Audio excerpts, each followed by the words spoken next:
एक दफ़ा का जिक्र है। इटली का एक बादशाह हुकूमत और दौलत के घमंड में गरीबों से बात तक करना भी बुरा समझता था। इसलिए अक्सर लोग उसे नापसंद करते थे।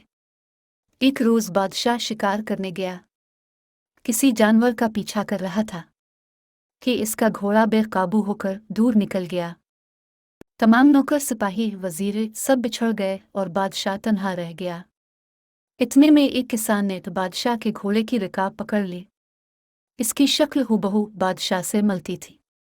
फर्क यह था कि उसकी पोशाक और हालत गरीबों जैसी थी। इसने बादशाह से कहा कि मैं 3 दिन से हुजूर की ड्यूटी पर भूखा प्यासा चला आ रहा हूँ, मगर कोई मेरी फरियाद नहीं सुनता। बादशाह गरीब को मैले कुचैले कपड़ों में देखकर ये कहते हुए आगे बढ़ गया कि मैं ऐसे लोगों से बात नहीं करता।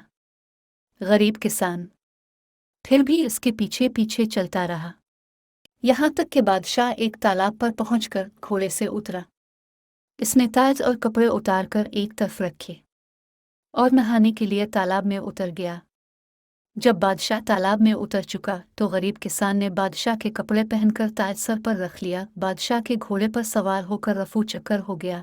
किसान बादशाह थोड़ी ही दूर गया था कि इसे शाही नौकर चाकर मिल गए, जिन्होंने इसे बादशाह समझकर अदब से सलाम किया और उनके साथ शाही महल में चला गया। असल बादशाह तालाब से नहाकर बाहर निकला तो कपड़े, ताज और घोड़ा कुछ भी मौजूद न था। वो बहुत घबराया, मगर अब क्या हो सकता था।